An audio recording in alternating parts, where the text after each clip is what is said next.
And hello. So welcome to another edition of Success Scopes here with Carolyn R. Owens.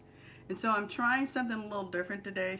It's a different angle for the way the camera's set up. So I'm not used to looking at it. So if I seem a little off, that's why today. It was highly recommended to kind of start switching the way the camera was set up. So hi, I see Carolyn Farron's with us today. Thank you for being with us.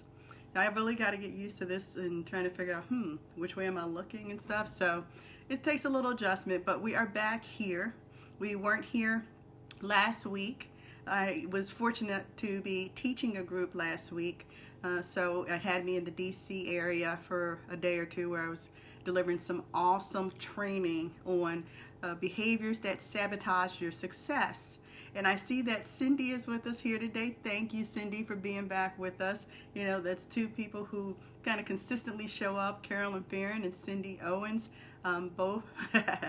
Cindy is actually my sister, and Carolyn Farron is actually my mom. So I think it's pretty cool when you have your family members that show up and support what you're doing.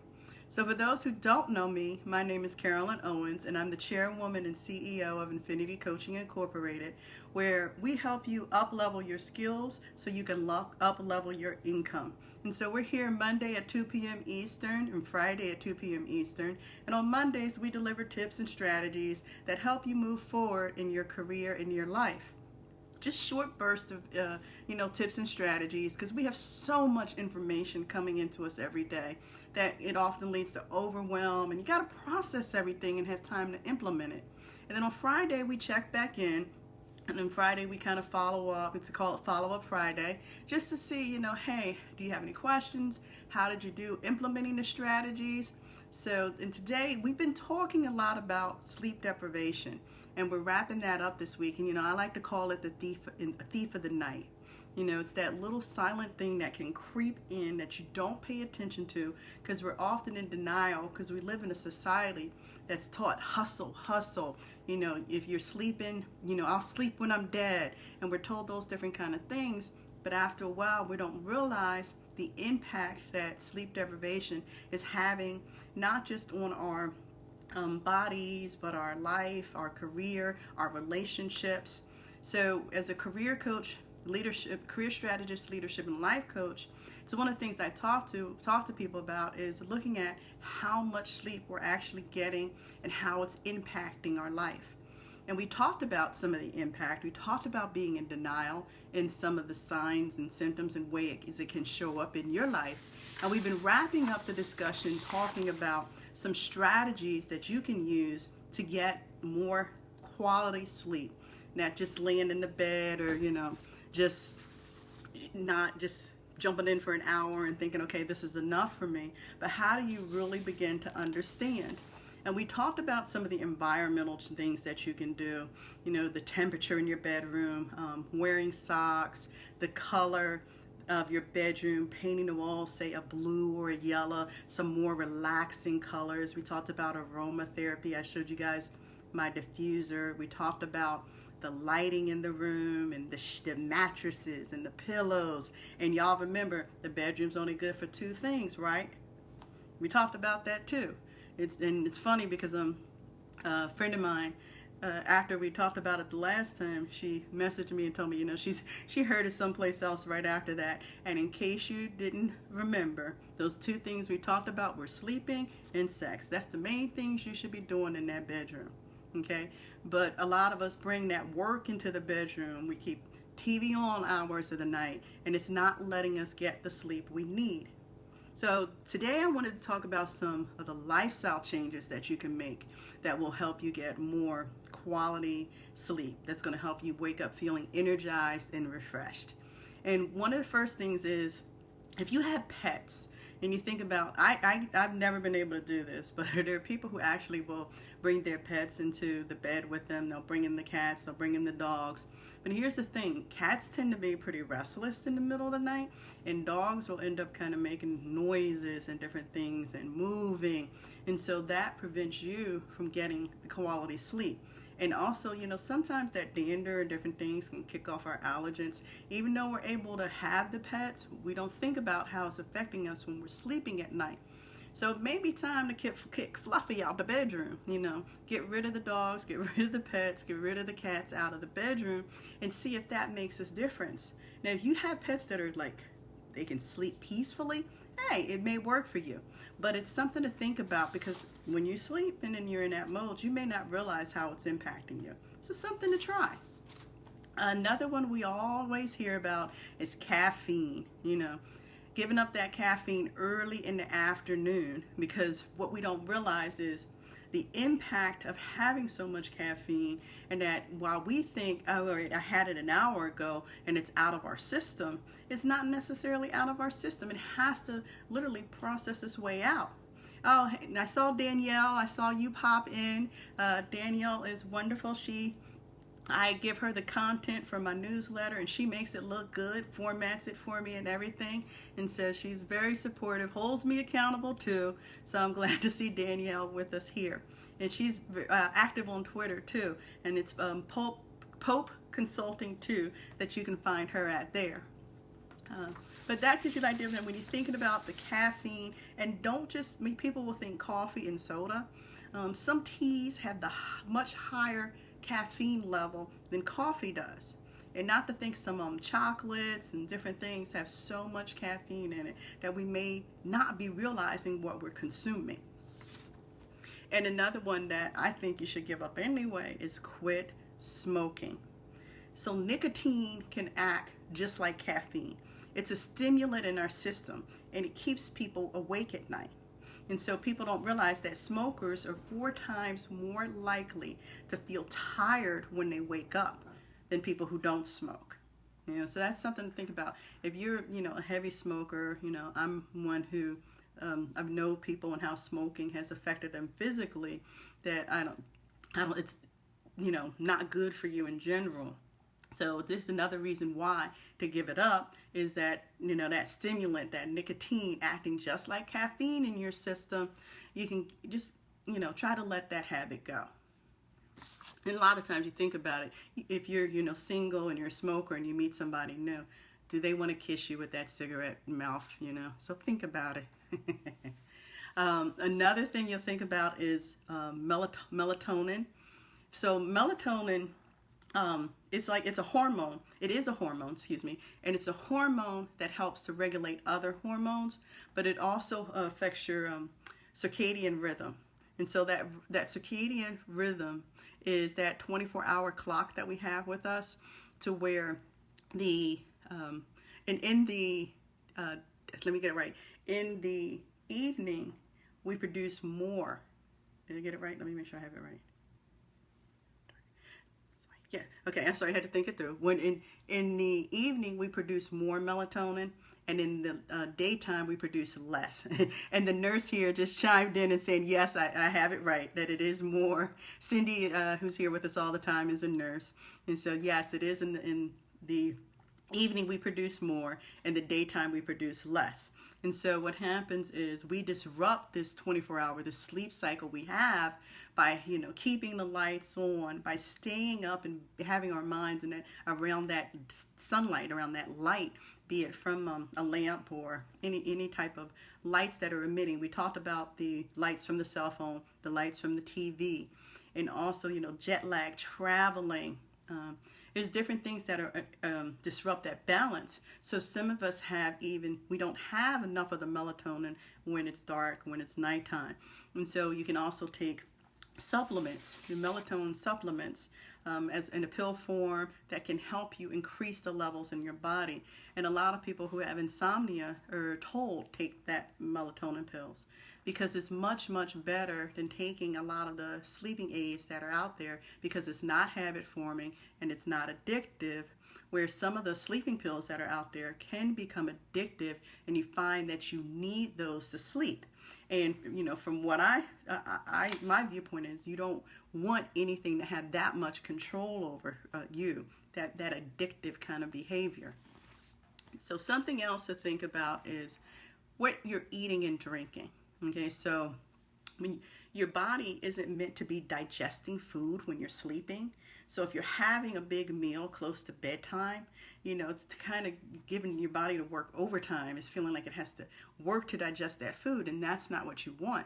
So you don't want to be eating, especially like fast food and junk food, when it's time to go to bed. And especially protein, high amounts of protein. You talk about all the red meat and how it takes to process a lot of red meat, and you're eating it like 30 minutes before you go to bed, and that's keeping you awake, and that's triggering different things in your body. When I was in the military, I found out later on that I had asthma, and one of the things that was recommended was this cut out beef if I wanted to make a 20-year career in the military, because of how it was laying on my chest at night and how beef would be affecting me. And I was, what was it now, 25 years ago or so that I've given up beef, and I haven't eaten any of the red meats really, but it enabled me to be able to, it did impact my breathing, sleeping at night and everything, and I was able to, run past my test and do everything I needed to do once I started shifting some of that behavior. Again, these are lifestyle behaviors that we're talking about. And it's not that you're, giving it up every day, because there's some people I know you love a good steak. So just adjusting it that you're not having it as much, or late at night as you have been. So think about that protein, think about the junk food, think about the heavy meals that you're having. In addition, gluten, people, there are types of foods that cause sensitivities for people. And if it's causing that inflammation in our systems and how it's having our body respond when we're sleeping, because our body when we're sleeping is fighting things off. We're getting rid of those toxins. We're kind of cleansing our body. So we think about, are there certain foods that trigger, say, heartburn or certain reactions in your body? And those are things to think about. Start kind of keeping a journal or writing down and seeing how these things impact you. And another thing I'll mention is, we talked about the melatonin. Well, there's teas that you can drink that also will help aid in the same kind of impact. And here's a couple that I have on me. This is the, you see the Celestial Seasonings, the Sleepy Time Extra. This is the wellness tea. And then you see the little bear going to sleep there. And then there's also another one that I have that I like because I love green tea, is the Sleepy Time Decaf Green Tea. So this one has antioxidants in it and everything, and lemon jasmine, and this one is just a nice herbal supplement there. And I don't take them every day, but when it's that need that I want to have that extra sleep, I wind down in the evening with this, and a couple hours before I go to bed, I'll have a cup or two, kind of relaxing. This one especially has a promotes relaxation. So something you can try too. They have different kinds, different blends, different brands that you can use. So I highly recommend that. And also, we're talking about tea and drinking.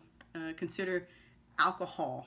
Avoiding alcohol so many hours before you go to bed, because people are told that alcohol has this nice relaxing nature, helps you kind of go to sleep. But here's the thing, when that effect wears off, you have the opposite reaction. So for the hour of peaceful, nice, oh, it's making me kind of drowsy and sleepy, the opposite reaction, you're going to have an hour of, wow, I'm kind of restless, and it could be waking you up. So it counteracts itself. You might have that 1 hour good quality, okay, I'm kind of sleeping a bit, but then the hour of restlessness could follow. So you really have to think about how late you're drinking alcohol before you go to bed. And also, notice how you feel when you wake up, because you were drinking and you crash, and then you wake up, and how you feel. You're not refreshed, you're not energized, you're kind of sluggish and dragging, because you drinking and then try to go straight to sleep. You have that restlessness that's going back and forth within you while you're trying to sleep. Another lifestyle change would be to exercise regularly. So it's been shown that people who exercise regularly get better sleep, and it really doesn't take much exercise.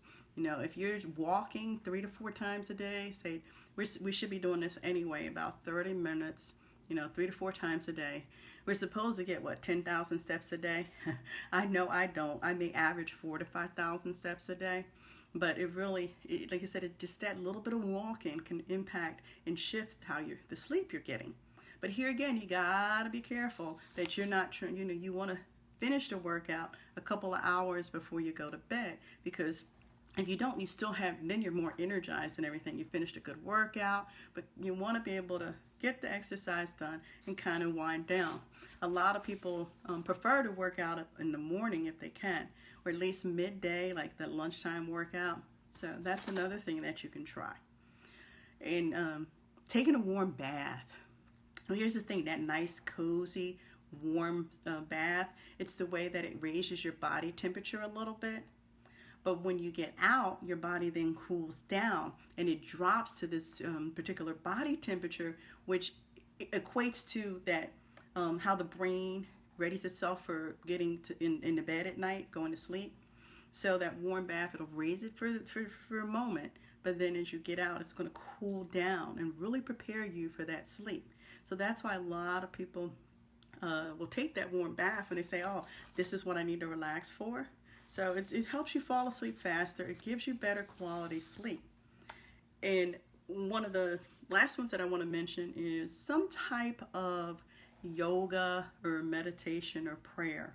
And these are ways, again, I talk about not taking that work with you to bed, winding down and pulling away from work about 2 hours before you're going to go to bed. And it's the same thing with the yoga, and the meditation, and the prayer. It's kind of going to wind you down. And one of the things we talk about too is taking that couple deep breaths, like where you're just inhaling and exhaling and letting that out. And if you do, one of the things I was taught was to do that just before I go to bed. Like I'm literally even laying in bed doing it when I'm like restless a little bit and I'm like, okay, I know I need to get some sleep, is taking about 5 strong deep breaths and just exhaling it out and really allowing my body to relax in that bed. So when I get in bed at night, that's what I do. I'll take a couple of nice, relaxing deep breaths and really prepare myself for the rest that's going to come.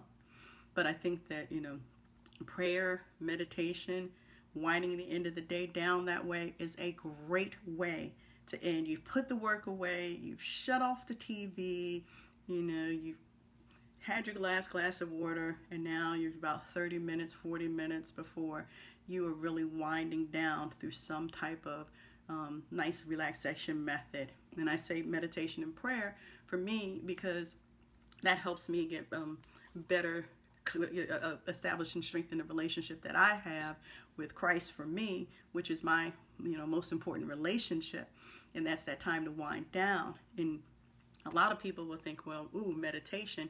But yes, there is biblical meditation that you can do that helps strengthen that relationship, that helps give you that focus and that connection. So something to definitely think about is, winding down the day that way. So again, that's where you're having that calming, impact, especially now you've changed your bedroom up, you got the right temperature going, you got your socks on if you have cold feet, and you painted the walls blue or yellow, nice mattress, and now you're getting that last little relaxation in.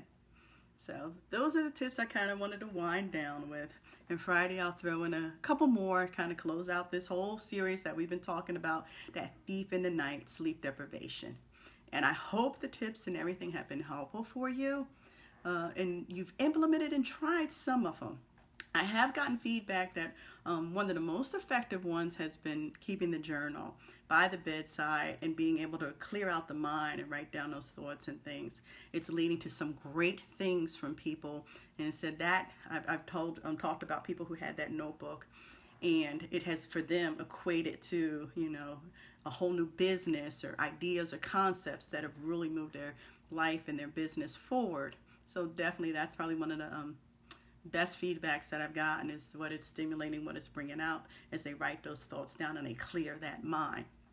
Now, on Thursday, I'm going to be here 7 p.m. Thursday. I want to do a little special scope, it's talk about the significance of that day. It's September 22nd, and you're going to probably have a lot of different things coming at you. I don't want to kind of spill what that's going to be about yet, but this Thursday, September 22nd, 7 p.m., I will be back here for a quick special scope, kind of give you some things about what's coming up, not for me, but for you in your life, something to think about. It's going to be pretty special. So I hope you'll be here Thursday, September 22nd, 7 p.m. But if not, catch the recording. It's going to be some great stuff. And then on Friday, we'll be back here, follow-up Friday, 2 p.m. Eastern. And, you can join us in our free Facebook community. That's at infinitycoaching.net/community to join us there, or infinitycoaching.net/free community. Either way you go, you'll either one leads you to finding out about the group, and the other one is the invitation to join us there on Facebook. We might, depending on how you're applying and everything, I may ask you a couple questions on why you want to be a part of the group, because we got some great things, great people, a lot happening in the group for our members. And I think, it's a place not just for business owners, but for career professionals. Like I said, you'll hear me talk about the nurses a lot, Diana, Cindy, that are there. We have entrepreneurs, authors, career coaches. We have Danielle's there, she does a lot of virtual assistance work for organizations, and me. So we have a very great group. We have Carol Taylor is the author of Find Your Federal Job Fit there. And we have Jay Block, who's also the author of 5 Steps to Rapid Employment, which is a program that I am certified as a master coach and to teach. So we hope you'll join us again there, and you'll find us again at infinitycoaching.net/free community or infinitycoaching.net/community. And also, if you want to get in touch with me, you can always email me at cowens@infinitycoaching.net, or just go to my website, check out what I do, find out more about me and the company there, and I bet you can guess it's infinitycoaching.net. And there's also a contact form there that you could fill out, ask me any questions, and hey, if you got ideas of what you want to see as the next topic that we talk about, I have some ideas, but hey, I am here to serve and help you.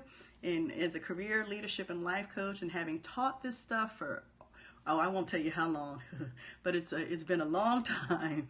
If I tell you, then you'll figure out, ooh, how old is she? But it's great. It's fun. I love to be here again. I thank you for your support. I appreciate each and every one of you. Have an awesome, blessed week. And I will see you Thursday, 7 p.m. Eastern. Until then, here's to your success. See ya.